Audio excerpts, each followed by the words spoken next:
വിത്ത് സ്മൃതി പരുത്തിക്കാട്. നമസ്കാരം. ഇത്തവണയും കനൽ ഒരു തരിയായിട്ടും പാർട്ടിക്കൊന്നും സംഭവിച്ചിട്ടില്ല. അടിത്തറ ഭദ്രമാണെന്ന് പാർട്ടി അധ്യക്ഷൻ വിലയിരുത്തുന്നു. കുറഞ്ഞത് യു ഡി എഫിനാണ് എന്നും എം വി ഗോവിന്ദൻ വിലയിരുത്തുകയാണ്. പ്രതികരണം നേരിട്ട് പറയാൻ മടിച്ച മുഖ്യമന്ത്രി അല്പം വൈകി പുറത്തിറക്കിയ വാർത്താക്കുറിപ്പിൽ പറയുന്നത് ആഴത്തിൽ തിരുത്തൽ വരുത്തി സർക്കാർ പ്രവർത്തനം മികവോടെ നടപ്പാക്കുമെന്നാണ്. എങ്ങനെയാണ് തിരുത്തൽ? BJP അക്കൗണ്ട് തുറന്നത് ആരുടെ വോട്ടിലാണ്? എങ്ങനെ തോറ്റു?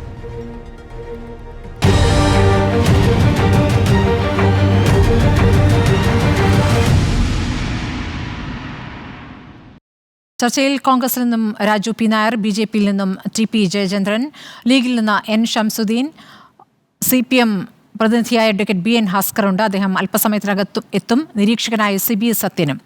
ആദ്യം ശ്രീ രാജു പി നായർ, ഈ തെരഞ്ഞെടുപ്പ് ഫലത്തെ നിങ്ങൾ എങ്ങനെ കാണുന്നു? ഈ വലിയ നേട്ടം എങ്ങനെയാണ് നിങ്ങൾ വിലയിരുത്തുന്നത്?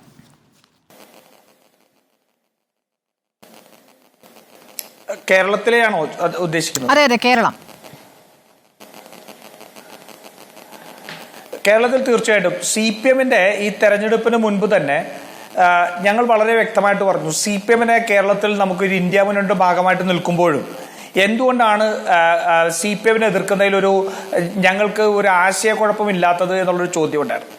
ആ ചോദ്യത്തിൽ വളരെ വ്യക്തമായിരുന്നു. കാരണം അത് CPM-നെ BJP-യോട് കൂടെ കെട്ടി അല്ലാതെ കാണാൻ കഴിയില്ല കേരളത്തിൽ എന്നുള്ളത്. കാരണം പിണറായി വിജയൻ നടപ്പാക്കുന്നത് മുഴുവൻ സംഘപരിവാറിന്റെ അജണ്ടകളായിരുന്നു.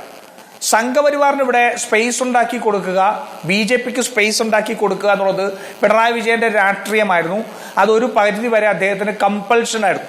മറ്റു മാർഗമില്ല. അദ്ദേഹം സ്വയം വരുത്തിവെച്ച അഴിമതി ഉൾപ്പെടെയുള്ള കാര്യങ്ങൾ അദ്ദേഹത്തിന് രക്ഷപ്പെടണമെങ്കിൽ BJP-ക്ക് സഹായം ചെയ്തു കൊടുക്കുക എന്നുള്ളതല്ലാതെ മറ്റൊരു നിർവാഹമില്ല.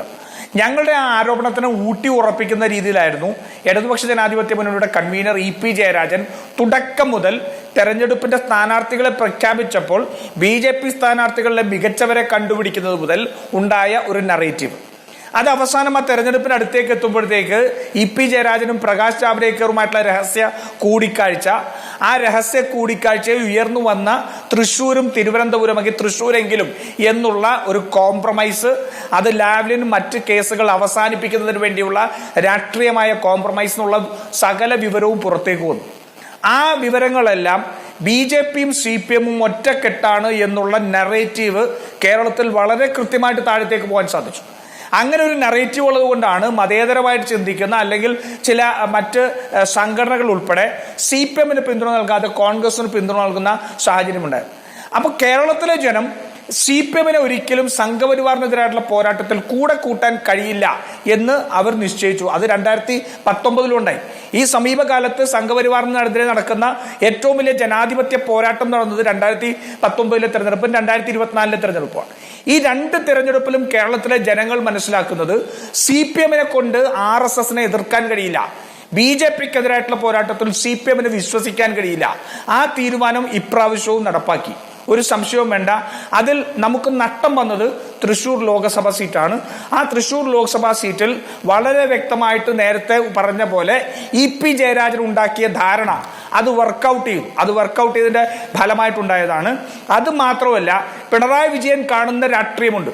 പിണറായി വിജയന്റെ രാഷ്ട്രീയം ഈ തെരഞ്ഞെടുപ്പിൽ പ്രാവർത്തികമാക്കി. അത് മറ്റൊന്നുമല്ല, BJP-ക്ക് 20% വോട്ടെങ്കിലും കേരളത്തിൽ എത്തിച്ചു കൊടുക്കുക എന്നുള്ള പിണറായി വിജയന്റെ രാഷ്ട്രീയമാണ്. കാരണം നരേന്ദ്രമോദിയിൽ നിന്ന് അദ്ദേഹം സ്വായത്തമാക്കിയ രാഷ്ട്രീയ ബുദ്ധി ഈ കേരളത്തിൽ ഒരു ത്രികോണ തെരഞ്ഞെടുപ്പിലേക്ക് ശക്തമായ BJP കടന്നു വന്നാൽ, ശ്രീ രാജു പി നായർ, തൃശ്ശൂരിന്റെ കാര്യത്തിലേക്ക് വിശദമായി വരികയാണെങ്കിൽ, ശ്രീ രാജു പി നായർ, തൃശ്ശൂരിൽ പാർട്ടി തന്നെ തോൽപ്പിച്ചതാണ്, പാർട്ടി വേണ്ട രീതിയിൽ പ്രചാരണത്തിന് ഇറങ്ങിയില്ല എന്ന പരാതി K മുരളീധരനുണ്ട്. ഇപ്പോൾ തൃശ്ശൂരിലെ തോൽവിയിൽ പരിശോധന നടത്താൻ എന്തിനാണ് K സുധാകരൻ തയ്യാറാകുന്നത്? CPM-നെയും പിണറായി വിജയനെയും പറയുന്ന വിഷയം അവിടെ നിൽക്കട്ടെ, നിങ്ങൾക്ക് പാർട്ടിക്കകത്ത് എന്ത് സംഭവിച്ചു എന്ന കാര്യം കൂടി ഉണ്ടല്ലോ. അല്ല, തൃശ്ശൂരിൽ എന്തെങ്കിലും രീതിയിലുള്ള പ്രശ്നങ്ങൾ മുരളീധരൻ ഉന്നയിച്ചിട്ടുണ്ടെങ്കിൽ ആ പ്രശ്നങ്ങൾ മുഴുവൻ പരിശോധിക്കുമല്ലോ. തൃശ്ശൂരിനെ സംബന്ധിച്ചോളം ഞങ്ങൾക്ക് അവഗണിക്കാൻ കഴിയുന്നതല്ല. കാരണം അതിനകത്ത് ഏറ്റവും പ്രധാനപ്പെട്ടത് ഞാൻ പറഞ്ഞല്ലോ, BJP-യുടെയും പിണറായിയുടെയും ഗെയിം പ്ലാന്റിന്റെ ലാബോറട്ടറി ആയിട്ട് തൃശ്ശൂർ മാറിയിരിക്കുന്നു എന്നുള്ളതാണ്. പക്ഷേ സജീവ രാഷ്ട്രീയത്തിൽ നിന്ന് തന്നെ മാറുന്നു, താനൊരു വെറും പാർട്ടി പ്രവർത്തകനാകുന്നു എന്ന് K മുരളീധരൻ പറയുന്നത് CPM-നോടും BJP-യോടും പിണങ്ങിയിട്ടല്ലോ. അത് പാർട്ടിയോടുള്ള കൃത്യമായ മറുപടിയാണ്, പാർട്ടിക്കുള്ള കൃത്യമായ മറുപടിയാണ്. അതുകൊണ്ടാണല്ലോ പറഞ്ഞത്, ശ്രീ മുരളീധരനുള്ള എല്ലാ പരാതികളും തീർച്ചയായിട്ടും ചർച്ച ചെയ്യപ്പെടണം, അന്വേഷിക്കപ്പെടണം. മുരളീധരനെ സംബന്ധിച്ചോളം കേരളത്തിലെ വർഗീയ വിരുദ്ധ പോരാട്ടത്തിന്റെ ഏറ്റവും വലിയ കുന്തമുനയാണ് മുരളീധരൻ എന്ന് പറയുന്നത്. മുരളീധരനുണ്ട വ്യക്തിപരമായിട്ട് ഇതിനകത്ത് വന്നിട്ടുള്ള എന്തെങ്കിലും പരാതികളുണ്ടെങ്കിൽ ആ പരാതികൾ പരിശോധിക്കപ്പെടും. പക്ഷെ അവിടെ അതിനേക്കാൾ കൂടുതൽ വർക്കൗട്ട് ചെയ്ത് നോക്കൂ. തൃശ്ശൂരിൽ 7 നിയോജക മണ്ഡലങ്ങളിൽ 6 നിയോജക മണ്ഡലം LDF ആണ്. ആ 6 നിയോജക മണ്ഡലത്തിൽ സിറ്റിംഗ് MLA മാരുള്ളടുത്ത് BJP ആണ് ഒന്നാമതെത്തിയിരിക്കുന്നത്. അപ്പൊ എങ്ങനെ അത് സംഭവിച്ചു? ഒരു നിയോജക മണ്ഡലത്തിൽ മാത്രമാണ് UDF ലീഡ് ചെയ്തത്. ബാക്കിയുള്ള മുഴുവൻ നിയോജക മണ്ഡലങ്ങളിലും CPM മുന്നിലേക്ക് എത്തി, BJP മുന്നിലേക്ക് എത്തിയിരിക്കുന്നു. തിരുവനന്തപുരത്ത് നോക്കൂ, തിരുവനന്തപുരത്ത് തന്നെയാണല്ലോ സംഭവിച്ചിരിക്കുന്നത്. ഇന്ന് പുതിയ കണക്കുകൾ വന്നല്ലോ. ഈ സംസ്ഥാനത്ത് 11 നിയോജക മണ്ഡലങ്ങളിൽ BJP ലീഡ് ചെയ്തത് 11. നമുക്ക് വിശദമായി വരാം. ശ്രീ രാജു പി നായർ, ഞാൻ ചോദിച്ചത് നിങ്ങൾക്ക് കാർഡ് അടച്ച് അവിടെ സുരേഷ് ഗോപി പ്രചാരണം നടത്തുന്നു എന്നറിഞ്ഞിട്ടും നിങ്ങൾ അവിടെ കെ മുരളീധരനെ അവിടെ ലോഞ്ച് ചെയ്യുകയാണല്ലോ ചെയ്തത്. അവിടെ പിടിച്ചെടുക്കാൻ എന്ന മട്ടിൽ മുരളീധരനെ അവിടെ ഇറക്കുന്നു, പിന്നീട് അങ്ങോട്ട് വിട്ടുകളയുന്നു. TN പ്രതാപനാകട്ടെ, ജില്ലാ നേതൃത്വമാകട്ടെ അദ്ദേഹത്തെ അവഗണിച്ചു, അദ്ദേഹത്തിന് വേണ്ട രീതിയിൽ അദ്ദേഹത്തിനൊപ്പം നിന്നില്ല എന്നുള്ള പരാതി കെ മുരളീധരനുണ്ട്. ഇന്നലെ അദ്ദേഹം ഒന്നും പറഞ്ഞിട്ടില്ല, നാളെ പറഞ്ഞുകൂടാ എന്നില്ല. അപ്പോൾ ഈ കാര്യങ്ങളൊക്കെ പരസ്യമായി പറയുകയും പാർട്ടി പ്രവർത്തകരായി തുടരും എന്ന രൂപത്തിലേക്ക് വന്നതും ഉറപ്പായിട്ടും അത് CPM-നോടും BJP-യോടും ഉള്ള പിണക്കമല്ല എന്നുള്ള കാര്യം വ്യക്തമാണല്ലോ. ഞാൻ താങ്കളിലേക്ക് വരാം. ശ്രീ BN ഹസ്കർ, പാർട്ടി എങ്ങനെ തോറ്റു എന്ന ചോദ്യത്തിന് MV ഗോവിന്ദൻ പറയുന്നത് പാർട്ടിക്കൊന്നും സംഭവിച്ചിട്ടില്ല എന്നാണ്. UDF-ന് 5% കുറഞ്ഞിരിക്കുന്നു, ഞങ്ങൾക്ക് കുറഞ്ഞത് 1% മാത്രമാണെന്നും അടിത്തറ ഭദ്രമാണെന്നും പാർട്ടി കേന്ദ്രങ്ങളിൽ വരെ BJP എത്തിയിട്ടുണ്ടെന്നും വോട്ട് പിടിച്ചിട്ടുണ്ട് എന്നുമുള്ള കാര്യം വ്യക്തമായിട്ടും എന്തുകൊണ്ടാണ് ഇങ്ങനെയൊരു പ്രതികരണം? സ്മൃതി, നമ്മൾ സാങ്കേതികമായി ഒരു തെരഞ്ഞെടുപ്പിനെ വിലയിരുത്തുമ്പോൾ ആ തെരഞ്ഞെടുപ്പിൽ സാങ്കേതികമായി തന്നെ പരിശോധിക്കപ്പെടേണ്ടി വരും. അപ്പോൾ കണക്കുകളാണ് പ്രധാനമായി. 1% വ്യത്യാസം മാത്രമേ 1% വോട്ടുകൾ LDF-ന് നഷ്ടപ്പെട്ടിട്ടുണ്ടെന്ന് MV ഗോവിന്ദൻ മാസ്റ്റർ പറഞ്ഞത്. പക്ഷേ ഇവിടെ ഒരു വസ്തുത നിലനിൽക്കുന്നുണ്ട്. കേരള രാഷ്ട്രീയത്തിൽ BJP സാന്നിധ്യം അറിയിക്കുന്നു എന്നുള്ളത് ഒരു വസ്തുതയാണ്. ആ വസ്തുത ഇനി മറച്ചു വെച്ചിട്ട് അത്തരം വസ്തുതകൾ ഇല്ല എന്ന് ധരിച്ചുകൊണ്ട് രാഷ്ട്രീയ പ്രവർത്തനം നടത്തുവാനുള്ള തയ്യാറെടുപ്പ് എന്ന് പറയുന്നത് ഇടതുപക്ഷത്തെ സംബന്ധിച്ചിടത്തോളം ആത്മഹത്യാപരമായിരിക്കും. ഇടതുപക്ഷം ഇക്കാര്യത്തിൽ ശക്തമായ ഒരു വിലയിരുത്തൽ ഇക്കാര്യത്തിലുണ്ടാവും.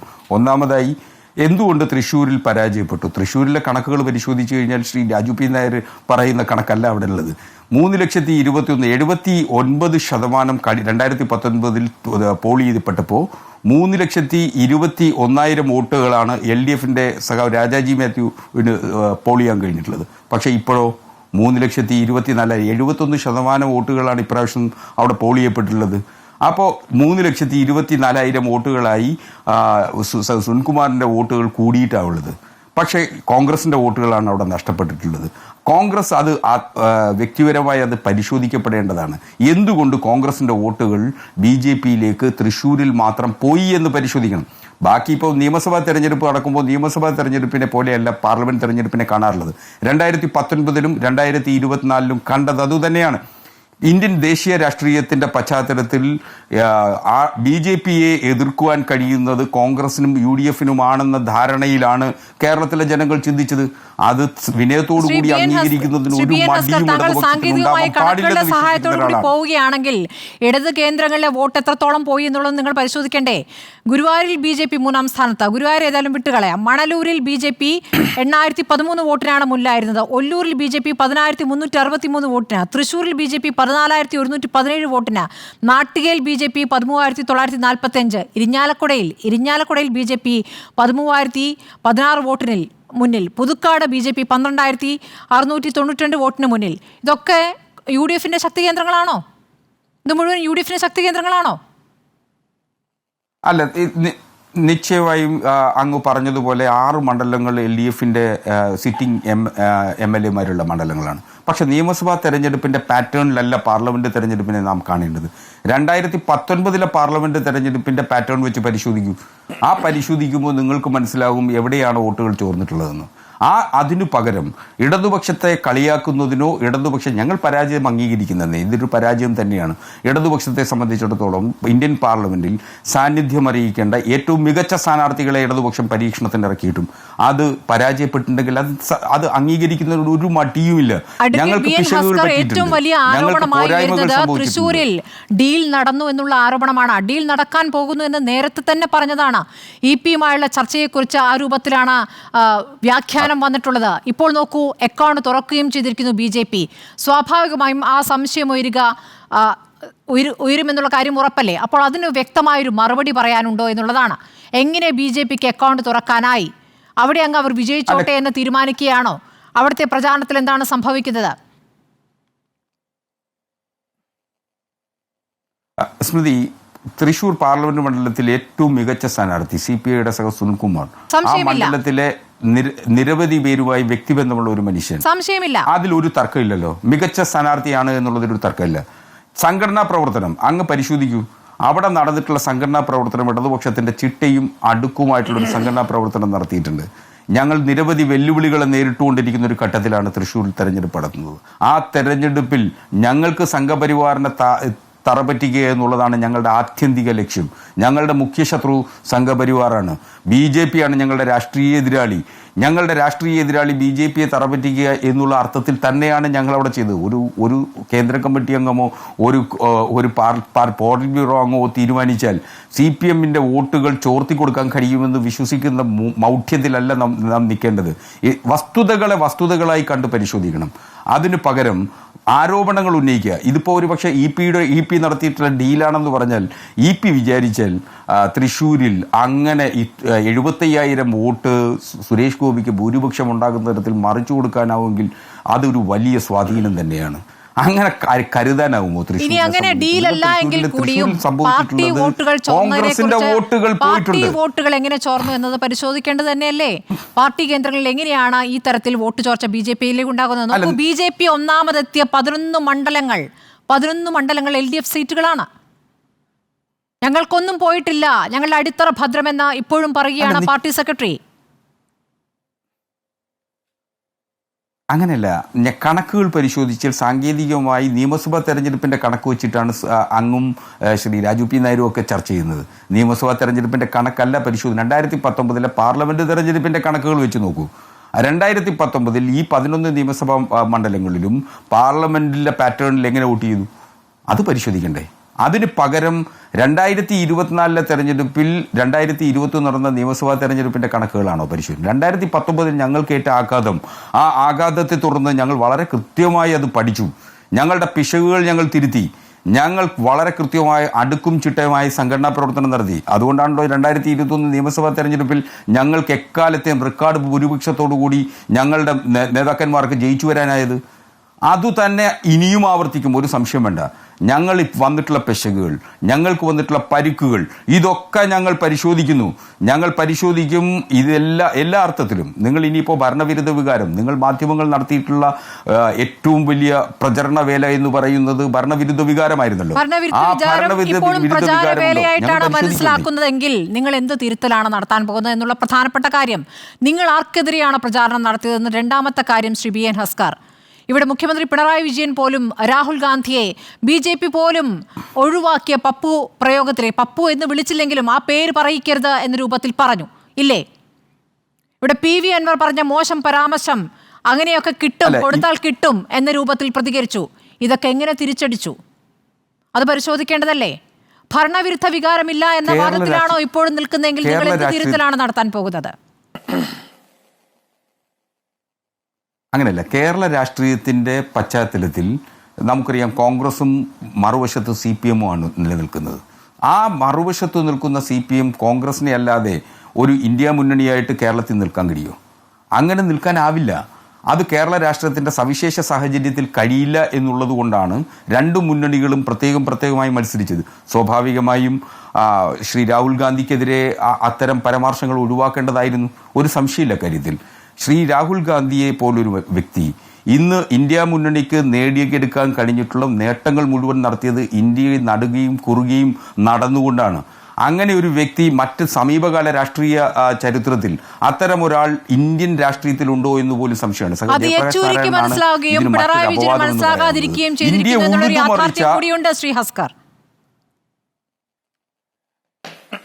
അല്ല, അതൊരു യാഥാർത്ഥ്യം തന്നെയാണ്. ജയപ്രകാശ് നാരായണൻ ഇന്ത്യയെ ഉഴുതുമറിച്ചതുപോലെ ഇന്ത്യയെ 2024 ഉഴുതുമറിക്കുന്നതിനൊരു മനുഷ്യനുണ്ടായിരുന്നു. അത് അയാളുടെ പേരാണ് രാഹുൽ ഗാന്ധി. അത് അംഗീകരിച്ചല്ലേ പറ്റൂ. വസ്തുതകളായി കാണും. അത് ഇനിയിപ്പോൾ CPM-നുള്ളിൽ പോലും ഇത്തരത്തിൽ ഏതെങ്കിലും മോശമായ പരാമർശം ആരെങ്കിലും നടത്തിയിട്ടുണ്ടെങ്കിൽ അത് തെറ്റാണെന്ന് പറയുന്നുള്ള ആർജവം CPM-നുണ്ട്. തെറ്റുപറ്റിയിട്ടുണ്ടെങ്കിൽ പറയുന്നതിന് ഒരു മടിയില്ലല്ലോ. അത് പറയുക തന്നെ ചെയ്യും, ഒരു സംശയം വേണ്ട. സാധാരണഗതിയിൽ ഇത്ര കനത്ത പരാജയം രണ്ടാമത്തെ തവണയും അതേപോലെ തന്നെ കനത്തടി മറ്റൊരിടത്താണെന്ന് മാത്രം ആ രൂപത്തിൽ വരുന്ന ഘട്ടത്തിൽ എങ്ങനെയാണ് പ്രതികരിക്കുന്നത്? MV ഗോവിന്ദൻ പ്രതികരിച്ചിരിക്കുന്നു. മുഖ്യമന്ത്രിയോട് പ്രതികരണം ചോദിച്ചപ്പോൾ അദ്ദേഹം പ്രതികരണം നൽകിയില്ല, വാർത്താക്കുറിപ്പ് ഇറക്കി. ഇങ്ങനെയാണോ ഒരു തെറ്റുതിരുത്തൽ നടക്കുക? അങ്ങനെയല്ല. CPM-നെ സംബന്ധിച്ചിടത്തോളം ഒരു തെരഞ്ഞെടുപ്പിനെ സംബന്ധിച്ച് വന്നിട്ടുള്ള വിശകലനം, ഞങ്ങൾ ഈ ദൈനംദിന സംഘടനാ പ്രവർത്തനം നടത്തുന്നവരാണ്. ഞങ്ങൾ ദൈനംദിന സംഘടനാ പ്രവർത്തനം നടത്തുക എന്നത് കൊണ്ട് ഉദ്ദേശിക്കുന്നത് ഞങ്ങളുടെ ഒരു തെരഞ്ഞെടുപ്പ് കഴിഞ്ഞു കഴിഞ്ഞാൽ ആ തെരഞ്ഞെടുപ്പ് കഴിഞ്ഞിട്ട് ഞങ്ങൾ പെട്ടിയും മടക്കി വീട്ടിലിരിക്കുന്ന ആളുകളല്ല. ഞങ്ങൾ അവിടെ തെരഞ്ഞെടുപ്പിൽ ജയിച്ചാലും തോറ്റാലും ആ തെരഞ്ഞെടുപ്പിൻ്റെ റിവ്യൂ ചെയ്യാറുണ്ട്. ആ റിവ്യൂ താഴെ തട്ടിൽ ബൂത്ത് തലം മുതലാണ് ഞങ്ങൾ റിവ്യൂ ചെയ്യാറുള്ളത്. അങ്ങനെ റിവ്യൂ ചെയ്തതിന് ശേഷം സംസ്ഥാന തലത്തിലെത്തുമ്പോൾ സംസ്ഥാന സമിതി അതിലൊരു തീരുമാനത്തിലെത്തും. ആ തീരുമാനമാണ് ഞങ്ങളുടെ രാഷ്ട്രീയ നയരേഖയായി പാർട്ടിയുടെ സെക്രട്ടറി പറയുക. ഇപ്പോൾ നിലവിലുള്ള വസ്തുതകളെ മാത്രം പരിശോധിച്ചുകൊണ്ട് പെരിഫറലായി കിട്ടുന്ന മാക്രോ അനാലിസിസിൻ്റെ സമയമൊന്നും ആയിട്ടില്ല. അപ്പോൾ അത്തരത്തിലുള്ള അനാലിസിസ് നടത്തിയതിന് ശേഷം എന്തു സംഭവിച്ചു, ഏതൊക്കെ ബൂത്തുകളിൽ ഞങ്ങൾ നിയമസഭാ തെരഞ്ഞെടുപ്പിൽ ഏതൊക്കെ ബൂത്തുകളിലാണ് പെശകുകൾ പറ്റിയിട്ടുള്ളത്, അവിടെ എന്താണ് അവിടെ വ്യക്തിപരമായി അല്ലെങ്കിൽ സംഘടനാപരമായി ദൗർബല്യം ഉണ്ടായത്, അത് പരിശോധിക്കും. ആ പരിശോധിച്ചിട്ട് അവിടെയാണ് ഞങ്ങൾ തിരുത്താൻ പോകുന്നത്. അത് നിങ്ങൾ മാധ്യമങ്ങളുമായി പങ്കുവെക്കുന്നതിന് മടിയുണ്ടാവില്ല. 110 നിയമസഭാ മണ്ഡലങ്ങളിൽ LDF-ന് മേൽക്കൈ 19 മാത്രമാണ്. BJP നിയമസഭാ മണ്ഡലങ്ങളിൽ 11 ഒന്നാമതെത്തിയിരിക്കുന്നു. അപ്പോൾ നിങ്ങൾ നിയമസഭാ മണ്ഡലങ്ങളിൽ BJP-യുമായി ബലാബലത്തിലാണ്, ഏകദേശം ബലാബലത്തിലാണ് എന്ന് വേണം പറയാൻ. TP ജയചന്ദ്രൻ, നിങ്ങൾ ആദ്യമായി അക്കൗണ്ട് തുറന്നു. അതുകൂടാതെ വോട്ട് വിഹിതം ഉയർത്തിയിരിക്കുന്നു 3.5%. ഇപ്പോൾ തൃശ്ശൂരിൽ 2019 നിങ്ങൾ സുരേഷ് ഗോപിയെ ആദ്യം പരീക്ഷിച്ചു. 2014 മണ്ഡലത്തിലെ BJP-യുടെ വോട്ട് വിഹിതം 11.5%. 2019 അത് 28.19% ഇപ്പോൾ അതിലുമപ്പുറം 37.80% ഉയർത്തിയിരിക്കുന്നു. പക്ഷേ സുരേഷ് ഗോപി പറയുന്നത് അദ്ദേഹത്തിന് വ്യക്തിപരമായി കിട്ടിയ വോട്ടാണ് എന്നാണ്, പാർട്ടി വോട്ടല്ല എന്ന്. എങ്ങനെയാണ് നിങ്ങൾ അതിനെ വിശദീകരിക്കുക? സ്മൃതി, കേരളത്തിൽ രാഷ്ട്രീയ പ്രവർത്തനം ഭാരതീയ ജനതാ പാർട്ടി തുടർന്നു പോകുമ്പോൾ ചില യാഥാർത്ഥ്യങ്ങൾ ഞങ്ങൾക്ക് നിങ്ങളെക്കാൾ കൃത്യമായ ബോധ്യമുണ്ട്. ഒന്ന്, ഇത് കേരളമാണ്. ഏതാണ്ട് 50% ന്യൂനപക്ഷമാണ്. ഇടതുപക്ഷ ആഭിമുഖ്യമുള്ള കോൺഗ്രസ്സുകാരും കോൺഗ്രസ് സഹായികളായ ഇടതുപക്ഷക്കാരും അവർക്കെല്ലാ പിന്തുണയും നൽകുന്ന മാധ്യമ പ്രവർത്തകന്മാരും, ഇതൊക്കെയുള്ള കേരളത്തിൻ്റെ മണ്ണിൽ അത്ര എളുപ്പമുള്ള ഒരു ദൗത്യമല്ല ഭാരതീയ ജനതാ പാർട്ടി ഏറ്റെടുത്ത് മുൻപോട്ട് പോകുന്നത് എന്ന കൃത്യമായ ബോധ്യം ഞങ്ങൾക്കുണ്ട്. അതുതന്നെയാണ് അതിനെ ബ്രേക്ക് ചെയ്യുക എന്നുള്ളത് ഭാരതീയ ജനതാ പാർട്ടിയുടെ ദേശീയ ജനാധിപത്യ സഖ്യത്തിൻ്റെ മുമ്പിലുള്ള കടുത്ത വെല്ലുവിളിയായിരുന്നു. ആ വെല്ലുവിളി അതിജീവിക്കാനുള്ള നീക്കങ്ങളാണ് നമ്മൾ നടത്തുന്നത്. ആ നീക്കങ്ങളുടെ ഒരു ഘട്ടത്തിലുള്ള വിജയത്തിൻ്റെ പരിസമാപ്തിയിലാണ് നമ്മൾ നിൽക്കുന്നത്. ഈ ചർച്ച പോലും നമ്മൾ യാഥാർത്ഥ്യ ബോധത്തിൽ നിന്നാണ് നടത്തുന്നത്. നോക്കൂ, എൻ്റെ കോൺഗ്രസിൻ്റെ പ്രതിനിധി പറയുന്നത് ഇത് BJP-യും CPM-ഉം തമ്മിലുള്ള ഒരു അഡ്ജസ്റ്റ്മെൻ്റാണ് എന്നാണ്. ഇത് നമ്മളൊന്നും പഠിച്ച ഗണിതശാസ്ത്രവുമായിട്ട് ലോജിക്കുമായിട്ട് ഒത്തുപോകുന്നതാണോ രാജു പി നായരെ?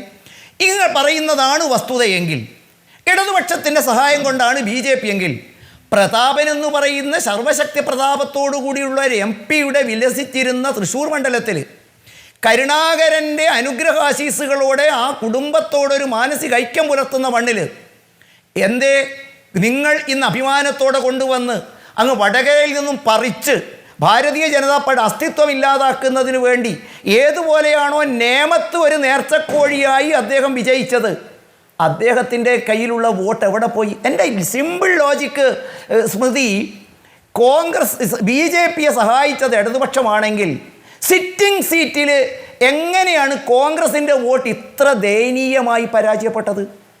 അവിടെയാണ് സ്മൃതി ഞങ്ങൾ പറയുന്നത്, ഞങ്ങൾ ഒരു ചെറിയ കളിയല്ല കളിച്ചത്. ആ കളിയിൽ കരുണാകരന്റെ വീട്ടിലും TP ജയേന്ദ്രൻ ഞാനൊന്ന് പറഞ്ഞു തുടങ്ങിയിട്ടേ ഉള്ളൂ സ്മൃതി. നിങ്ങൾ ഇങ്ങനെ തടസ്സപ്പെടുത്തരുത് എന്നൊരു അഭ്യർത്ഥന എനിക്കുണ്ട്. സാധാരണ ഈ ആദ്യഘട്ടത്തിൽ ഇങ്ങനെ തടസ്സപ്പെടുത്തുന്നത് ഒരു പതിവില്ലാത്തതാണ്. 2, 3 ഒക്കെ ആവാം. ഞാൻ പറഞ്ഞ് തീർത്ത് നിങ്ങൾ തുടങ്ങിക്കോളൂ. എൻ്റെ മുമ്പിൽ കൃത്യമായ ഡാറ്റകൾ ഉണ്ട് സ്മൃതി. ഇപ്പോൾ ഇടതുപക്ഷവും കോൺഗ്രസിനെ കുറ്റപ്പെടുത്തുന്നു, കോൺഗ്രസ് ഇടതുപക്ഷത്തെ കുറ്റപ്പെടുത്തുന്നു. ഞാൻ താങ്കൾ ചോദിച്ച കണക്ക് തന്നെ നിർത്താം. ഭാരതീയ ജനതാ പാർട്ടിക്ക് 6,80,000 പുതിയ വോട്ടുകൾ കിട്ടി. ഇത് എവിടെ നിന്നൊക്കെ കിട്ടിയിട്ടുണ്ട്? BJPക്ക് വോട്ട് റേസിങ്ങിൻ്റെ കണക്ക് നിങ്ങൾ പറഞ്ഞു. നോക്കൂ, UDFന് 5.85 ലക്ഷം, 5,80,000 വോട്ട് കോൺഗ്രസിന് ഇടിഞ്ഞിരിക്കുന്നു. 4,58,000 വോട്ട് ഇടതുപക്ഷത്തിന് കുറഞ്ഞിരിക്കുന്നു. നമ്മൾ ഇതിൻ്റെ അടിവേരൊന്നും തേടി കണക്കുകളിലേക്ക് പോകണ്ട. പിണറായി വിജയൻ്റെ വോട്ടുള്ള മണ്ഡലത്തിൽ 53 വോട്ടുള്ള BJPക്ക് 115 വോട്ടായിട്ടുണ്ടെങ്കിൽ ആ വോട്ടിൻ്റെ വർധനയുടെ കാരണങ്ങളെക്കുറിച്ച് നമ്മൾ അധികം അന്വേഷിച്ച് പോകണോ? ഇനി അസ്കറിനോട് എനിക്ക് പറയാനുള്ളത്, നിങ്ങൾ പറയുന്നത് എന്താ?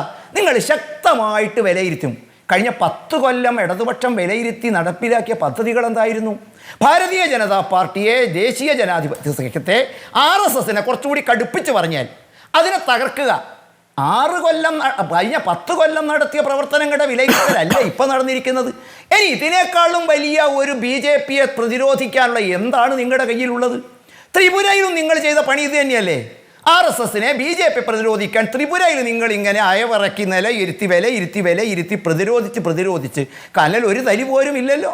34 കൊല്ലം ഭരിച്ച ബംഗാളിൽ BJP ഉൾപ്പെടെയുള്ള അല്ലെങ്കിൽ മമത ഉൾപ്പെടെയുള്ള ആളുകളെ പ്രതിരോധിച്ച് വിലയിരുത്തി ചർച്ച ചെയ്ത് ഇപ്പോൾ അവിടെ എത്തിയത് എങ്ങനെയാണ്? കനൽ ഒരു തരി അവിടെയും ഇല്ലല്ലോ. കോൺഗ്രസിൻ്റെ മുമ്പിലെത്തുമ്പോഴും കോൺഗ്രസ് കേരളത്തിൽ ചിന്തിക്കണം, നിങ്ങൾക്ക് ഈ 6,80,000 വോട്ടുകൾ എങ്ങോട്ട് പോയി? എന്തിന് പാവം മുരളീധരൻ? ഇപ്പോൾ നോക്കൂ, CPMഉം BJPയും തമ്മിലാണ് അഡ്ജസ്റ്റ്മെൻറ്റ് ഉണ്ടായിട്ടുണ്ടെങ്കിൽ പ്രതാപന് അവിടുത്തെ ഒരു വാർഡിൽ പോലും പ്രവേശനമില്ലെന്ന് DCC ഓഫീസിൻ്റെ മുമ്പിൽ ചുമരുകളിൽ പതിച്ചിട്ടുണ്ടെങ്കിൽ അതും BJPക്കായി ഇരുട്ടിൻ്റെ മറവിൽ വന്ന് പതിച്ചതാണെന്ന് പറയാൻ സാധിക്കുമോ? അതുകൊണ്ട് സ്മൃതി, ഒരു യാഥാർത്ഥ്യം നമ്മൾ മനസ്സിലാക്കണം. പലപ്പോഴും BJPയുടെ മുന്നേറ്റത്തെ ചിലപ്പോൾ ഞങ്ങളൽപ്പം പതുങ്ങേണ്ടി വന്നിട്ടുണ്ട്, നിയമത്ത് ചില അഡ്ജസ്റ്റ്മെൻറ്റൊക്കെ ഉണ്ടാക്കേണ്ടി വന്നിട്ടുണ്ട്.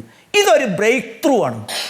ഒരു നിയമമായിരുന്നു ഉണ്ടായിരുന്നെങ്കിൽ പ്രതിരോധിക്കാമായിരുന്നു. ഇപ്പം സ്മൃതി തന്നെ പറഞ്ഞ കണക്കെന്താണ്? 11 നിയമസഭാ മണ്ഡലങ്ങളിൽ ഭാരതീയ ജനതാ പാർട്ടി 1ാം സ്ഥാനത്തെത്തിയിരിക്കുന്നു. ഏതായാലും അത് CPMൻ്റെ മാത്രം വോട്ട് കൊണ്ടല്ലല്ലോ, അത് കോൺഗ്രസിൻ്റെ വോട്ടല്ലല്ലോ. ഇനി ഈ രാജ്യത്തുള്ള എല്ലാ വോട്ടും രാഷ്ട്രീയക്കാരുടെ വോട്ടാണോ?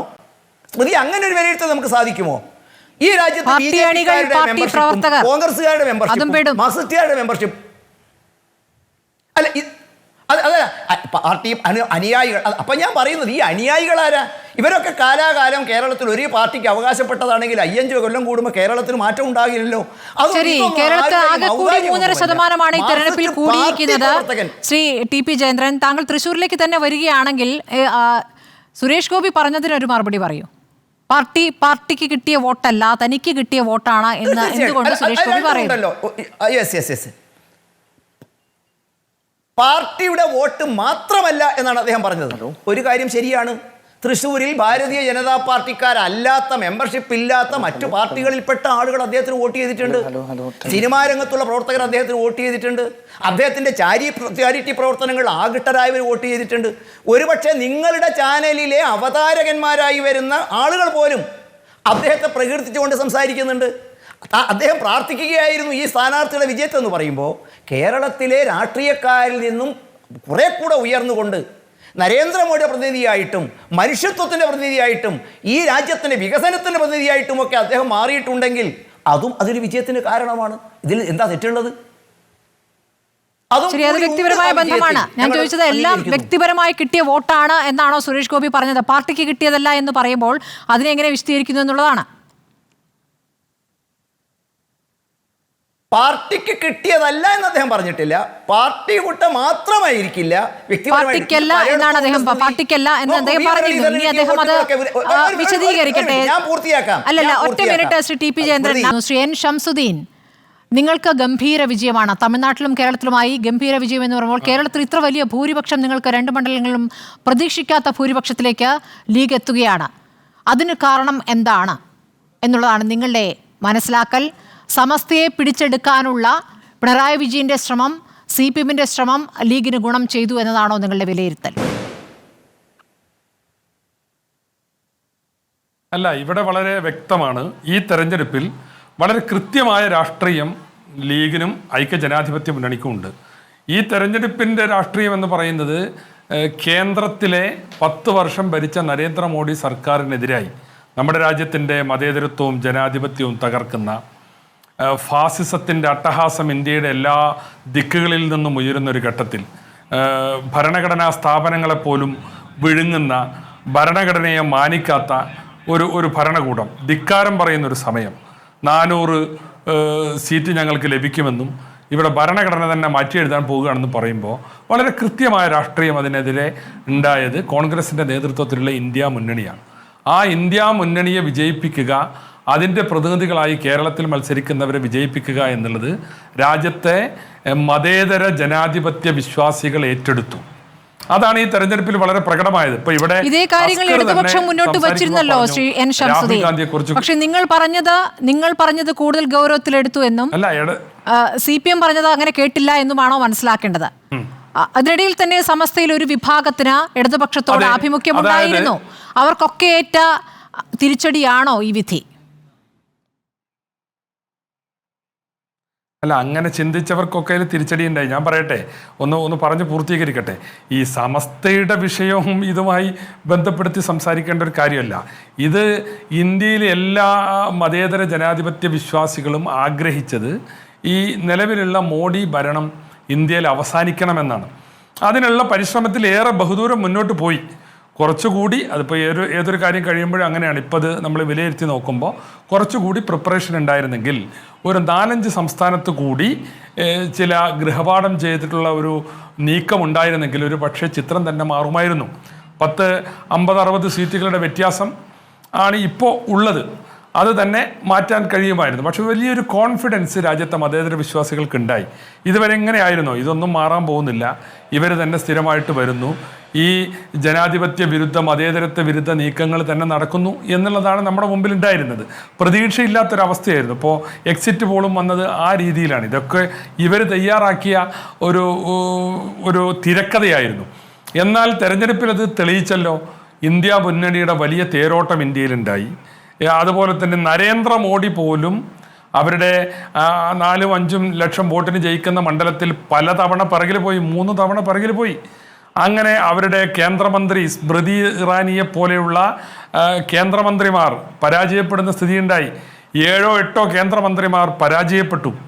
അപ്പോൾ ഇതൊക്കെ കോൺഗ്രസ് നേതൃത്വം നൽകുന്ന ഒരു മുന്നണി ആ രീതിയിൽ വെച്ച രാഷ്ട്രീയ കാഴ്ചപ്പാടിന് കിട്ടിയ അംഗീകാരം കേരളത്തിൽ അതിശക്തമായി കിട്ടി.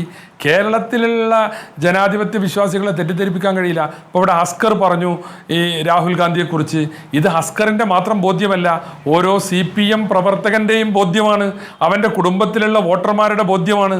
അതുകൊണ്ടാണ് എല്ലാ മേഖലയിലും, ഇപ്പം ന്യൂനപക്ഷ കേന്ദ്രങ്ങളിൽ മാത്രമല്ലല്ലോ, CPM-ൻ്റെ എല്ലാ കേന്ദ്രങ്ങളിലും തകർന്ന് തരിപ്പണമായി. കാസർകോട്ടെ, കണ്ണൂരിലെ, അതുപോലെ തന്നെ കോഴിക്കോട് ജില്ലയിൽ ഇതൊക്കെ CPM-ൻ്റെ ഉരുക്കുകോട്ടകളാണ്. വടകരയിലെ അവരുടെ പാർട്ടി ഗ്രാമങ്ങളിൽ പോലും വലിയ മാറ്റങ്ങളുണ്ടായി. ഇടതുപക്ഷത്തിന്റെ കോട്ടക്കുത്തങ്ങളായ മണ്ഡലങ്ങൾ മാറി. പാലക്കാട് ഒക്കെ ചിന്തിക്കാൻ കഴിയാത്ത വലിയ തോതിൽ പിടിച്ചെടുക്കാമെന്നുള്ള പ്രതീക്ഷ CPM-നുണ്ടായിരുന്നു. അത് ഓവർഡോസ് ആയി പോയതാണ് കുഴപ്പമായത് എന്ന വിലയിരുത്തലുകളും ഉണ്ട്. ന്യൂനപക്ഷത്തിന്റെ സംരക്ഷകരായി CPM സ്വയം അവതരിച്ചപ്പോൾ അത് ന്യൂനപക്ഷം വിശ്വാസത്തിലെടുത്തില്ല എന്നാണോ മനസ്സിലാക്കേണ്ടത് ശംസുദ്ദീൻ? അതെ, ന്യൂനപക്ഷം വിശ്വാസത്തിൽ എടുത്തില്ല. ഒന്ന്, താത്വികമായി പ്രായോഗികമായി ഇത് എങ്ങനെയാണ് ഈ ഫാസിസത്തിനെതിരായ പോരാട്ടം, മോഡിക്കെതിരായ പോരാട്ടം രാഹുൽ ഗാന്ധിയും ഇന്ത്യ മുന്നണിയും അല്ല, ഇത് CPM-ൻ്റെ ഏതാനും ചില CPM-ന് എത്ര പേരെ ജയിപ്പിക്കാൻ കഴിയുക, അവരെത്ര പേരാ മത്സരിച്ചത്, അവരുടെ നേതൃത്വത്തിലാണെന്ന് പറഞ്ഞാൽ കേരളത്തിലെ ജനങ്ങൾ അത് വിശ്വസിക്കുമോ?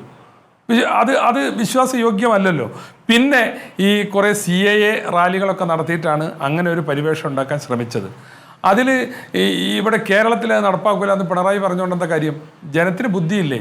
ഈ നിയമം കൊണ്ടുവരുന്നതും അത് റദ്ദ് ചെയ്യണമെങ്കിൽ എന്ത് വേണം? കേന്ദ്രത്തിലൊരു ഭരണമാറ്റമാണ് ഉണ്ടാവേണ്ടത്. ആ ഭരണമാറ്റം ഉണ്ടാകുമ്പോൾ മാത്രമാണ് ആ സിറ്റിസൺഷിപ്പ് അമെൻമെൻറ്റ് ആക്ടിൻ്റെ കാര്യത്തിൽ, CAൻ്റെ കാര്യത്തിൽ, മുത്തലാഖിൻ്റെ കാര്യത്തിൽ, മറ്റ് ഭരണഘടനാ ഭേദഗതികളുടെ കാര്യത്തിലൊക്കെ എന്തെങ്കിലും പ്രതിവിധി ചെയ്യാൻ സാധിക്കുക. അത് കേരളത്തിൽ നടപ്പാക്കില്ല എന്ന് പറഞ്ഞാൽ നടപ്പാക്കുന്നില്ല, അല്ലെങ്കിൽ അങ്ങനെ സ്റ്റാൻഡ് എടുക്കുന്നില്ല എന്നുള്ളത് നല്ല കാര്യം തന്നെ. പക്ഷെ പ്രായോഗികമായിട്ട് എന്ത് ചെയ്യാൻ പറ്റും? ഒരു സെൻട്രൽ നിയമം നടപ്പാക്കുമ്പോൾ ഇപ്പോൾ CAA നടപ്പാക്കിയല്ലോ, കേരളത്തിൽ നിന്ന് അപേക്ഷകരില്ലാത്തത്. പക്ഷേ പിണറായി വിജയൻ പറഞ്ഞത് സമസ്തയിലെ ഒരു വിഭാഗം വലിയ രീതിയിൽ വിശ്വാസത്തിലെടുക്കുകയും ആ രീതിയിലുള്ള പ്രചാരണങ്ങൾ നടത്തുകയും പരസ്യ പ്രതികരണങ്ങൾ നടത്തുകയും ചെയ്തു എന്നുള്ളത് നമ്മുടെ മുന്നിലെ യാഥാർത്ഥ്യമാണല്ലോ ശ്രീ ഷംസുദ്ദീൻ. ഇപ്പോൾ പാണക്കാട് കുടുംബമില്ലാതെ സമസ്ത ഇല്ല എന്നാണ് PMA സലാം എന്ന് പറഞ്ഞിരിക്കുന്നത്. നിങ്ങളുടെ നേതാവ് തന്നെ ഇന്ന് പരസ്യമായി പറഞ്ഞ കാര്യമാണ് ഞാൻ ചോദിക്കുന്നത്. താങ്കൾ പറയാൻ മടിക്കണമേ. അല്ല, സ്മൃതി ഈ സംസാരത്തിൽ സമസ്തയുമായുള്ള വിഷയങ്ങൾ എന്നിൽ നിന്ന് കിട്ടാനാണ് ശ്രമിക്കുന്നത്. ഞാൻ അതിനെതിരൊന്നുമില്ല. സമസ്ത എന്ന് പറയുന്നത് കേരളത്തിലെ ഏറ്റവും ശക്തമായ വിശ്വാസികളുടെ പിന്തുണയുള്ള ഒരു ആധികാരിക മതപണ്ഡിത സഭയാണ്. അത് പാണക്കാട് സയ്യിദ് കുടുംബം, പാണക്കാട് തങ്ങൾ കുടുംബവുമായി വളരെ ബന്ധപ്പെട്ടതാണ്.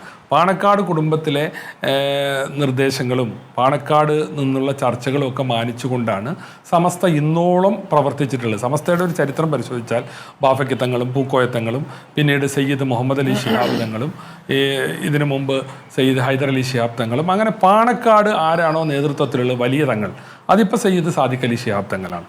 അവരുമായി ഒരു ആശയവിനിമയം നടത്തിയിട്ടാണ് ഈ കാര്യങ്ങൾ മുന്നോട്ട് പോയിട്ടുള്ളത്. കേരളത്തിൽ ഏറ്റവും കൂടുതൽ മുസ്ലിം മഹല്ലുകളുടെ കാലി സ്ഥാനത്തിരിക്കുന്നത് പാണക്കാട്ട് കുടുംബമാണ്. അപ്പോൾ ഈ കുടുംബവും സമസ്തയും തമ്മിലുള്ള ഈ സഹകരണത്തിനോ യോജിപ്പിനോ ഒന്നും ഒരു പ്രശ്നം ഉണ്ടായിട്ടില്ല. ഇവിടെ ചില ആളുകൾ ചില ആശയക്കുഴപ്പമുണ്ടാക്കാൻ ശ്രമിച്ചു. ഇടതുപക്ഷം അതിൽ ചില ആളുകളെ വലവീശി പിടിച്ച് ചില ശ്രമങ്ങൾ നടത്തി. അതുമായി ബന്ധപ്പെട്ട ചില പ്രശ്നങ്ങളാണ് ഇപ്പോൾ ഉള്ളത്. ഈ സുപ്രഭാതത്തിൽ വന്ന ചില സംഗതികൾ, അതിൽ ലീഗിനുള്ള നീരസം ലീഗ് പ്രകടിപ്പിച്ചു. പക്ഷെ ഇന്ന് സമസ്തയുടെ മുഷാവറ ചേർന്നു. അവിടെ ഒരു ഐക്യത്തിൻ്റെ രൂപമാണ് ഉണ്ടായിട്ടുള്ളത്. ചില ഒറ്റപ്പെട്ട ആളുകൾ ഇപ്പോഴും ഇങ്ങനെ ഒറ്റപ്പെട്ട ചില അഭിപ്രായങ്ങൾ പറയും. പക്ഷെ അത് സമസ്തയുടെ അഭിപ്രായമല്ല. വേറൊരു കാര്യം കൂടി ഞാൻ പറഞ്ഞുതരാം. സമസ്തയുടെ പേരിൽ അങ്ങനെ ലീഗിന് വോട്ട് നഷ്ടപ്പെടാൻ ചില ആളുകൾ, വളരെ മൈന്യൂട്ടായിട്ടുള്ള ചില ആളുകൾ ചില ശ്രമങ്ങൾ നടത്തിയെങ്കിലും അതൊന്നും എവിടെയും വിലപ്പോയിട്ടില്ല. അങ്ങനെ വിലപ്പോകുന്ന പ്രശ്നവുമില്ല. കാരണം സമസ്തയും ലീഗും തമ്മിലുള്ളൊരു ബന്ധവും ചരിത്രവും അത് തന്നെയാണ്. ഒറ്റ കാര്യം കൂടി എനിക്ക് പറയാനുണ്ട്. അപ്പോൾ CPM ഇടയ്ക്ക് ഇങ്ങനെ ഓരോ ദിവാസ്വപ്നം കാണാറുണ്ട്. പൊന്നാനി, പല പരീക്ഷണങ്ങൾ പൊന്നാനിയിൽ നടത്തിയിട്ടുണ്ട്. ഒരു മാർസിസ്റ്റുകാരനെ നിർത്തി മത്സരിപ്പിക്കുകയാണെങ്കിൽ എത്ര മാന്യത ഉണ്ടായിരുന്നു. ലീഗിൽ നിന്ന് ഒരാളെ പുറത്താക്കിയാൽ അതൊരു യോഗ്യതയായിട്ട് കാണുക. കോൺഗ്രസ് നിന്ന് ഒരാൾ തെറ്റി വന്നാൽ അതൊരു യോഗ്യതയായിട്ട് കാണുക. എന്നിട്ട് അവരെ മത്സരിപ്പിക്കുമ്പോൾ ഇവരുടെ തെറ്റിദ്ധാരണ എന്താ? ഇവരുടെ പേരിൽ ആ വോട്ടൊക്കെ കൊണ്ട് പോരും. അല്ലെങ്കിൽ സമസ്തയിൽ നിന്ന് ആരെങ്കിലും പറഞ്ഞു എന്നും പറഞ്ഞു കാണുന്നത് ഇവർക്ക് ഇത്ര ബുദ്ധിയില്ലാത്തൊരു സമീപനമാണ് ഇവർ സ്വീകരിക്കുന്നത്. കാരണം ഇതൊക്കെ പലതവണ പൊന്നാനി മണ്ഡലം ഈ പുതിയ രൂപത്തിൽ വന്നതിന് ശേഷം ഇവർ ഈ പരീക്ഷണം എല്ലാ പ്രാവശ്യവും നടത്തിയിട്ടുണ്ട്. എല്ലാ പരീക്ഷണവും അവിടെ ദയനീയമായിട്ട് പരാജയപ്പെടുകയുണ്ടായത്. ഞങ്ങൾ ഈ തെരഞ്ഞെടുപ്പിന് മുമ്പേ പറഞ്ഞിരുന്നു ഈ ഹംസയുടെ പരീക്ഷണമായിരിക്കും ഏറ്റവും ദയനീയമായിട്ട് പരാജയപ്പെടുക എന്ന്. 2.5 ലക്ഷം വോട്ടിന്റെ ഭൂരിപക്ഷത്തിനാണ് ലീഗിന്റെ സ്ഥാനാർത്ഥി, UDFന്റെ സ്ഥാനാർത്ഥി സമദാനി വിജയിച്ചത്. മലപ്പുറത്ത് ഒരു കാലത്തുമില്ലാത്ത ലീഗിനെ തന്നെ ലീഗ് ഭൂരിപക്ഷത്തിൽ തോൽപ്പിക്കുകയാണ് ചെയ്തത്. 3 ലക്ഷം വോട്ടിന്റെ ഭൂരിപക്ഷത്തിനാണ്. 3 ലക്ഷം വോട്ടിന്റെ ഭൂരിപക്ഷത്തിനാണ്. വിശ്വാസികൾക്കിടയിൽ ഏശിയിട്ടില്ല. ശരി, താങ്കളോട് ചോദിച്ച അതേ ചോദ്യം എനിക്ക് ഹസ്കറിനോടുമുണ്ട്. ശ്രീ ഹസ്കർ, ചുരുക്കി പറയണം. മുസ്ലിം ന്യൂനപക്ഷത്തിന്റെ വോട്ട് പിടിച്ചെടുക്കാൻ അല്ലെങ്കിൽ അവരുടെ സംരക്ഷകരായി അവതരിപ്പിക്കാനുള്ള ശ്രമം, CPMന്റെ ശ്രമം ന്യൂനപക്ഷം അംഗീകരിച്ചിട്ടില്ല എന്നതിന്റെ ഒരു തെളിവ് കൂടിയാവുകയാണ് തെരഞ്ഞെടുപ്പ് ഫലം. സ്മൃതി, അതൊരു വസ്തുതാപരമായ ഒരു നിരീക്ഷണം തന്നെയാണ്. കാരണം മുസ്ലിം സമൂഹം ന്യൂനപക്ഷങ്ങൾ ഇടതുപക്ഷത്തോടൊപ്പം വരും എന്ന പ്രതീക്ഷ ഇടതുപക്ഷത്തിനുണ്ടായിരുന്നു. അതൊരു പക്ഷേ അത് പാളിപ്പോയി എന്നുള്ളത് തന്നെ ഒരു വസ്തുത. മാത്രമല്ല, പലപ്പോഴും ഇടതുപക്ഷത്തിൻ്റെ നേതാക്കന്മാർ മുസ്ലിം പൗരോഹിത്യത്തിനെ വിമർശിക്കുന്നതിന് ഗൗരവതരമായിട്ടുള്ള മൗനം പാലിക്കാറുണ്ട് എന്നുള്ളതും ഒരു വസ്തുതയാണ്. അതൊരു പക്ഷേ ഇടതുപക്ഷത്തിൻ്റെ പരമ്പരാഗത വോട്ട് ബാങ്ക് ആയിട്ടുള്ള ഈഴവ ബേസിൽ നിന്ന് വോട്ട് ഷിഫ്റ്റിംഗ് ഉണ്ടായിട്ടുണ്ട് എന്നുള്ളതൊരു വസ്തുത തന്നെയാണ്.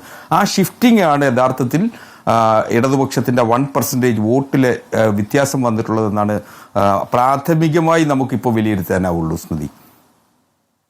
താങ്കൾ അത് പറയുമ്പോഴും ഈ ന്യൂനപക്ഷത്തിലെ സംരക്ഷകരായി അവതരിക്കുമ്പോഴും വടകരയിൽ എങ്ങനെയാണ് പ്രചാരണം നടത്തിയതെന്നും അറിയാമല്ലോ.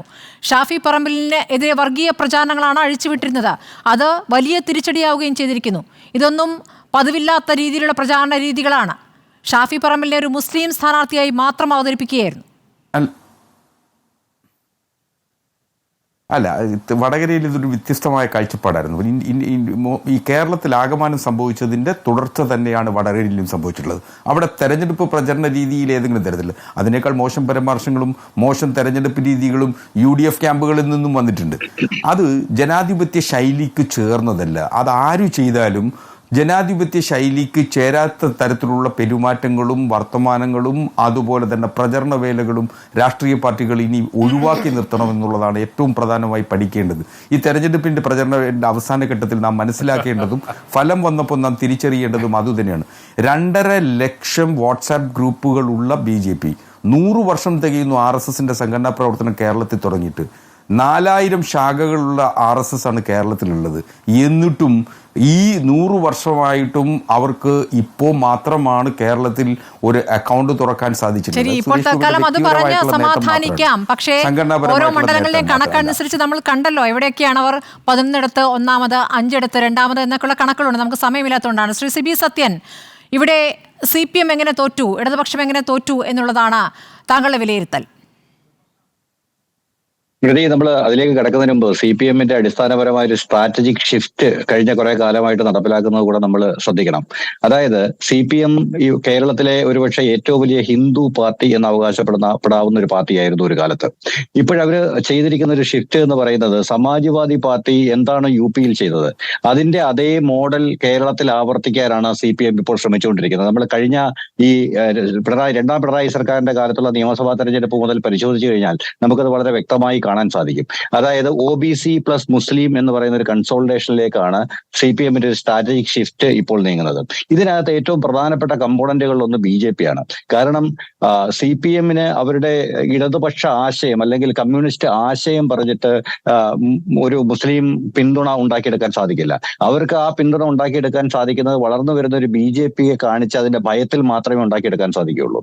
അപ്പൊ അതിന്റെ ഫലമായിട്ടാണ് ഈ പറഞ്ഞതുപോലെ ഇപ്പൊ ഹസ്കർ അടക്കമുള്ള ഇവിടെ ഇരിക്കുന്ന ഇടതുപക്ഷ നേതാക്കന്മാർ അടിസ്ഥാനപരമായിട്ട് സന്തുഷ്ടരാണ് സുരേഷ് ഗോപി ജയിച്ചതിൽ. കാരണം ഈ വിജയം അടുത്ത നിയമസഭാ തെരഞ്ഞെടുപ്പിൽ വളരെയധികം CPMനെ സഹായിക്കാൻ പോകുന്ന ഘടകങ്ങളിൽ ഒന്നാണ്. കാരണം BJPയുടെ ഭീഷണി ഇതാ തൊട്ടടുത്ത് വന്നിരിക്കുന്നു. 11 നിയമസഭാ മണ്ഡലങ്ങളിൽ അവർ 1-ാം സ്ഥാനത്തെത്തിയിരിക്കുന്നു. ഈ പറഞ്ഞ പോലെ ഒരു പാർലമെന്റ് സീറ്റ് അവർ പിടിച്ചെടുത്തിരിക്കുന്നു. ഒരു പാർലമെന്റ് സീറ്റിൽ 2-ാം സ്ഥാനത്തെത്തിയിരിക്കുന്നു. വേറൊന്നിൽ കഷ്ടിച്ച് 3-ാം സ്ഥാനം, വേറെ 2 സീറ്റുകളിൽ കഷ്ടിച്ച് 3-ാം സ്ഥാനത്ത് പോയിരിക്കുന്നു. അതുകൊണ്ട് ഈ ഭീഷണി വളരെ ഇമ്മിനന്റ് ആണ് എന്ന് പറഞ്ഞിട്ട് ഒരു സമുദായത്തെ മൊത്തം പിടിച്ചെടുക്കാനുള്ള ഒരു ശ്രമം, അതായത് OBC പ്ലസ് മുസ്ലിം എന്ന് പറയുന്ന ഇക്വേഷൻ ഫലപ്രദമായിട്ട് നടപ്പിലാക്കാനുള്ള ഒരു സ്ട്രാറ്റജിക് മൂവാണ് കഴിഞ്ഞ നിയമസഭാ തെരഞ്ഞെടുപ്പ് മുതൽ ഇങ്ങോട്ട്. കഴിഞ്ഞ നിയമസഭാ തെരഞ്ഞെടുപ്പിൽ ആക്ച്വലി പിണറായി വിജയനെ വീണ്ടും അധികാരത്തിലേറാൻ സഹായിച്ച വസ്തുത ഇത് തന്നെയാണ്. അതായത് കേരളത്തിലെ മുസ്ലിം ജനത 90-ന് മുമ്പുള്ള ഒരു കാലഘട്ടം ആലോചിക്കുക. 90-ന് മുമ്പ് പാർലമെന്റിൽ കോൺഗ്രസിന് വോട്ട് ചെയ്യുകയും നിയമസഭയിൽ 2 പാർട്ടികൾക്ക് മാറി മാറി വോട്ട് ചെയ്യുകയും ചെയ്യുന്ന ഒരു സംവിധാനം കേരളത്തിലുണ്ടായിരുന്നു. അതായത് അന്ന് 18 സീറ്റുകൾ കോൺഗ്രസിന് ലഭിക്കുകയും CPM ഭരിച്ചുകൊണ്ടിരിക്കുന്ന സമയമായാലും എത്ര ശക്തരായാലും 2-3 സീറ്റുകൾ മാത്രം ലഭിക്കുകയും ചെയ്യുന്ന ഒരു അവസ്ഥ. അന്ന് മതന്യൂനപക്ഷങ്ങൾ ഒറ്റക്കെട്ടായിട്ട് കോൺഗ്രസിന് പാർലമെന്റിലേക്ക് വോട്ട് ചെയ്യുന്ന ഒരു സിറ്റുവേഷൻ ഉണ്ടായിരുന്നു. അതിന്റെ തുടർച്ചയാണ് ഇപ്പോൾ സംഭവിക്കുന്നത്. ഇപ്പോൾ നമ്മൾ നോക്കുകയാണെങ്കിൽ ഈ പറഞ്ഞ നരേന്ദ്രമോദി കേന്ദ്രത്തിൽ അധികാരത്തിൽ വരുന്നത് കേരളത്തിലെ CPMനെ സംബന്ധിച്ചിടത്തോളം വളരെ നല്ലതാണ്. കാരണം അടുത്ത നിയമസഭാ തെരഞ്ഞെടുപ്പിൽ ഈ മുസ്ലിം വോട്ടുകളുടെ കൺസോൾട്ടേഷൻ ഇടതുപക്ഷത്തിന് വന്നു കിട്ടും എന്നുള്ള കാര്യം അവർ ഉറപ്പിക്കുന്നുണ്ട് ഓരോ സന്ദർഭങ്ങളിലും. അപ്പൊ ഈ സ്ട്രാറ്റജിക് ഷിഫ്റ്റ് നേരത്തെ പറഞ്ഞതുപോലെ വളരെ കൃത്യമായിട്ട് നടപ്പിലാക്കിയെടുക്കാൻ CPMന് സാധിക്കുന്നുണ്ട്. പക്ഷേ അതിന്റെ ഏറ്റവും വലിയ പ്രതിസന്ധികളിലൊന്ന് ഈ വിഭാഗത്തെ തങ്ങൾക്കൊപ്പം പൂർണ്ണമായിട്ടും എല്ലാ കാലത്തും നിർത്താൻ CPMന് സാധിക്കുന്നില്ല. കാരണം അവർ ലോക്സഭാ തെരഞ്ഞെടുപ്പിൽ ഒരുതരം വോട്ടിംഗ് പാറ്റേണും നിയമസഭാ തെരഞ്ഞെടുപ്പിൽ മറ്റൊരു വോട്ടിംഗ് പാറ്റേണുമാണ് പിന്തുടരുന്നത്. അപ്പൊ അത് ഒന്നിച്ച് നിർത്താൻ സാധിക്കാത്തതാണ് ഇത്തവണത്തെ ഈ വൻ പരാജയത്തിന്റെ ഏറ്റവും പ്രധാനപ്പെട്ട കാരണങ്ങളിലൊന്ന്. പ്രചാരണത്തിനപ്പുറം വിരോധം വലിയ ശക്തമായി ഉന്നയിക്കുന്ന വിരോധമായിരുന്നു മുന്നിട്ട് നിന്നിരുന്നത്. ആ വിരോധമാണ് തിരിച്ചടിയായിട്ടുള്ളത് എന്ന വിലയിരുത്തലുമുണ്ട്. ശ്രീ രാജു പി നായർ, വളരെ ചുരുക്കി, ഇപ്പോൾ പാലക്കാട് ഉപതെരഞ്ഞെടുപ്പ് നടന്നാൽ അവിടെ BJP ജയിക്കും, ഇതാണല്ലോ CPM ആവർത്തിച്ച് പറഞ്ഞുകൊണ്ടിരുന്നത്. അതിലൊരു യാഥാർത്ഥ്യമുണ്ടല്ലോ. ഇപ്പോൾ നിലവിലത്തെ സാഹചര്യത്തിൽ BJP വോട്ട് വീതം സ്ഥിരതയോടെ ഉയർത്തിയിട്ടുണ്ട്. പാലക്കാട് 2014 15%, 2019 ഇത് 21.4%. ഇത്തവണ അത് 24.3% ഉയർത്തുകയാണ്. അവിടെ ഉപതെരഞ്ഞെടുപ്പ് വരികയാണ്. സ്മൃതി, CPM ആഗ്രഹിക്കുന്നത് അതാണ്. അതുകൊണ്ടാണ് ഞാൻ പറയട്ടെ, അതിനുമുമ്പ് ഞാൻ കാണിച്ചു നോക്കട്ടെ, CPM എന്നാണ് ഈ തെരഞ്ഞെടുപ്പിൽ BJPക്കെതിരെ പോരാടിയത്? BJPക്കെതിരെ CPM പോരാടി പോലും ഇല്ല. ഇപ്പൊ ശ്രീ ഹസ്കർ ഇവിടെ രാഹുൽ ഗാന്ധിയുടെ യാത്രയെക്കുറിച്ച് അദ്ദേഹം വളരെ നന്നായിട്ട് പറഞ്ഞു, നന്ദിയുണ്ട്. പക്ഷെ ഞാൻ ചോദിക്കട്ടെ, പിണറായി വിജയനും CPM ആ യാത്ര ഇതിലൂടെ കടന്നുപോയപ്പോൾ എടുത്ത നിലപാടെന്താ? ആ യാത്ര നടന്നുപോയപ്പോൾ എങ്ങനെയൊക്കെയാണ് അതിനെ വിമർശിച്ചത്? ഉത്തർപ്രദേശിൽ കാലുപോലും കുത്താത്ത യാത്ര എന്ന് പറഞ്ഞു. അവസാനം രണ്ടാമത്തെ യാത്ര ഉത്തർപ്രദേശിൽ മുഴുവൻ ഉഴുതുമറിച്ചുകൊണ്ട് പോയപ്പോ അവർ പറയാൻ ശ്രമിച്ചോ രാഹുൽ ഗാന്ധി ഉത്തർപ്രദേശിൽ മാറ്റം ഉണ്ടാക്കുന്നു എന്ന്?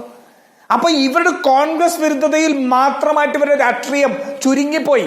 അതാണ് ഏറ്റവും പ്രധാനപ്പെട്ട പ്രശ്നം ഇന്ന് CPM സംഭവിച്ചുകൊണ്ടിരിക്കുന്നത്.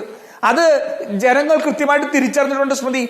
അവരുടെ ആ തീരുമാനത്തെ സാധൂകരിക്കുന്നതാണ്. സ്മൃതി ഒന്ന് നോക്കൂ, കേരളത്തിലെ തെരഞ്ഞെടുപ്പിന് ശേഷം കേരളത്തിലെ ഏതെങ്കിലും നേതാക്കൾ, പിണറായി വിജയൻ മാത്രമല്ല, A. റഹീം MP ആണ്, DYFIയുടെ അഖിലേന്ത്യാ പ്രസിഡന്റാണ്. ഞാൻ അദ്ദേഹത്തിന്റെ ഫേസ്ബുക്കിൽ മുഴുവൻ കയറി നോക്കി. കേരളത്തിന് പുറത്ത് ഒരിടത്ത് പോലും BJPക്കെതിരെ ഒരു പ്രചരണത്തിന് പോകാൻ കേരളത്തിലെ CPMന്റെ ഒരു നേതാവും പോയില്ല. റിയാസ് വിദേശയാത്രയ്ക്ക് പോയി മുഖ്യമന്ത്രിയോടൊപ്പം, മുഖ്യമന്ത്രി എങ്ങും പോയില്ല. എന്ന് മാത്രമല്ല, കേരളത്തിലെ ഒരു നേതാവും കേരളത്തിന് പുറത്ത് CPM BJPക്കെതിരെ പോയില്ല. കാരണം BJPക്കെതിരെ പോകാൻ കഴിയാത്ത രീതിയിലുള്ള ധാരണ കേരളത്തിൽ ഉണ്ടായിട്ടുണ്ട് സ്മൃതി. അതല്ലെങ്കിൽ എന്തുകൊണ്ട് പോകാതിരിക്കണം? ഞങ്ങളുടെയൊക്കെ പ്രവർത്തകർ, ഒരു പേര് പോലത്തെ സാധാരണ പ്രവർത്തകർ ഡൽഹി മുതൽ എല്ലാ സ്ഥലത്തും പോയിട്ട് ഉത്തർപ്രദേശും എല്ലാം പ്രചരണം നടത്തി പരിപാടികൾ സംഘടിപ്പിച്ചല്ലോ. ഞങ്ങളുടെ എത്ര MLA മാർ പോയി, ഞങ്ങളുടെ എത്ര നേതാക്കന്മാർ പോയി ഈ രാജ്യത്ത് മുഴുവൻ BJPക്കെതിരെയുള്ള പ്രചാരണത്തിന്? എന്തുകൊണ്ട് CPMലെ കേരളത്തിൽ നിന്നുള്ള ഒരു നേതാവ് പോലും കേരളത്തിലെ പുറത്തേക്ക് പോയിട്ട് BJPക്കെതിരെ പ്രചരണം നടത്തിയില്ല? അത് അന്വേഷിച്ചാൽ കേരളത്തിൽ സംഭവിച്ചത് എന്താണ്, ഇനി സംഭവിക്കാനുള്ള പിണറായി വിജയന്റെ പൊളിറ്റിക്കൽ പ്ലാൻ എന്താണെന്നുള്ളത് വളരെ വ്യക്തമായിട്ട് ജനങ്ങൾക്ക് മനസ്സിലാവും. ഞാൻ പറഞ്ഞല്ലോ, 2026 അധികാരം നിലനിർത്താൻ BJP ഒരു വോട്ട് കട്ടറാക്കി മാറ്റി 20% വോട്ടിലേക്ക് എത്തിച്ചാൽ തനിക്ക് ജയിക്കാം എന്നുള്ള മിഥ്യാബോധത്തിൽ നിന്നുണ്ടായിട്ടുള്ളതാണ് കേരളത്തിലെ ലോക്സഭാ തെരഞ്ഞെടുപ്പിൽ CPMന് വേണ്ടിയിട്ട് പിണറായി വിജയനും CPM കൂടി BJPയുമായിട്ട് ഉണ്ടാക്കിയ ധാരണ. ആ ധാരണയാണ് രാഷ്ട്രീയം. ഇനി CPMന്റെ BJPയുടെ രാഷ്ട്രീയം പൊളിക്കുക എന്നുള്ള. അല്ല, ഒന്നുമില്ല സ്മൃതി. രാഹുൽ ഗാന്ധി ഉഴുതുമറിച്ച ആന്ധ്രയിലെ കോൺഗ്രസ് എവിടെ എത്തി? രാഹുൽ ഗാന്ധി ഉഴുതുമറിച്ച തെലങ്കാനയിലെ കോൺഗ്രസ് എവിടെയാ? രാഹുൽ ഗാന്ധി ഉഴുതുമറിച്ച ഒറീസയിലെ കോൺഗ്രസ് എവിടെയാ? രാഹുൽ ഗാന്ധി ഉഴുതുമറിച്ച ആസാമിലെ കോൺഗ്രസ് എവിടെയാ? രാഹുൽ ഗാന്ധി ഉഴുതുമറിച്ച കർണാടക എവിടെയാ? അതുകൊണ്ട് രാഹുൽ ഗാന്ധി ഉഴുതുമറിച്ചൊന്നും പറയേണ്ട, അത് കാരണങ്ങൾ മറ്റൊന്നാണ്. പിന്നെ ഇവിടെ ഇപ്പം നമ്മൾ സംസാരിക്കുന്ന ഒരു കാര്യം, നമ്മൾ ഒറ്റ കാര്യം എനിക്ക് പറയാനുള്ളൂ സ്മൃതി. ഇന്ത്യ മുന്നണിയുടെ പ്രബലരായ രണ്ട് കക്ഷികളാണ് ഈ ചാനൽ ഇത്രയും നേരം സംസാരിച്ചത്. ഇവരാണ് ഇന്ത്യ രാജ്യത്തെ രക്ഷിക്കാൻ പോകുന്നത്. പരസ്പരം ഏറ്റുമുട്ടുന്നവർ, പരസ്പരം ആശയൈക്യമില്ലാത്തവർ, പരസ്പരം അവസരം കിട്ടിയാൽ പരസ്പരം കാലുവാരുന്നവർ, പരസ്പരം കുറ്റപ്പെടുത്തുന്നവർ, ഇവർ ഇന്ത്യ രാജ്യത്തെ രക്ഷപ്പെടുത്താനുള്ള ഇന്ത്യ മുന്നണിയായി തീരുമെന്ന് പറയുമ്പോൾ ഈ രാജ്യത്തിൻ്റെ ഗതികേട് എന്താ? വെറുതെ അല്ല ഇവർക്കൊരു കളിച്ചു പിടിക്കാത്തത്. SP-യുടെ നേട്ടത്തിലും മറ്റൊക്കെ ഉണ്ടാവും. പിന്നെ ഒറ്റ കാര്യം അസ്കറോട് പറയട്ടെ, 100 കൊല്ലത്തെ ചരിത്രം പറയുമ്പോഴേ മോദി ഗ്യാരണ്ടി മാത്രമായിട്ട് പറയാൻ പറ്റില്ലല്ലോ. ഇനി നിതീഷ് കുമാറിന്റെ ഗ്യാരണ്ടിയും വേണ്ടി വരും. ഒരു സംശയവും വേണ്ട സ്മൃതി, 5 കൊല്ലം മോദി ഗ്യാരണ്ടി തന്നെ ആയിരിക്കും. അതെ, ഒരു കാര്യം ആരും ഉറക്കത്ത് സ്വപ്നം കാണേണ്ട.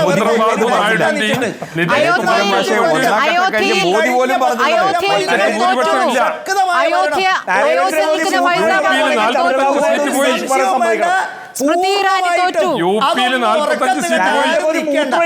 ഹരിയാന, മഹാരാഷ്ട്ര, അതിരഞ്ജൻ ചൗധരി തോറ്റു. നമുക്ക് നാളെ ചർച്ച ചെയ്യാം. രാഹുൽ ഗാന്ധിയുടെ വയനാട്ടില് 7,000 വോട്ട് 140. സ്മൃതി, വളരെ നന്ദി. രാഹുൽ ഗാന്ധിയുടെ വയനാട്ടിൽ 78,000 140. നമുക്ക് വരാം നാളെ. വളരെ നന്ദി ചർച്ചയിൽ പങ്കെടുത്ത എല്ലാവർക്കും.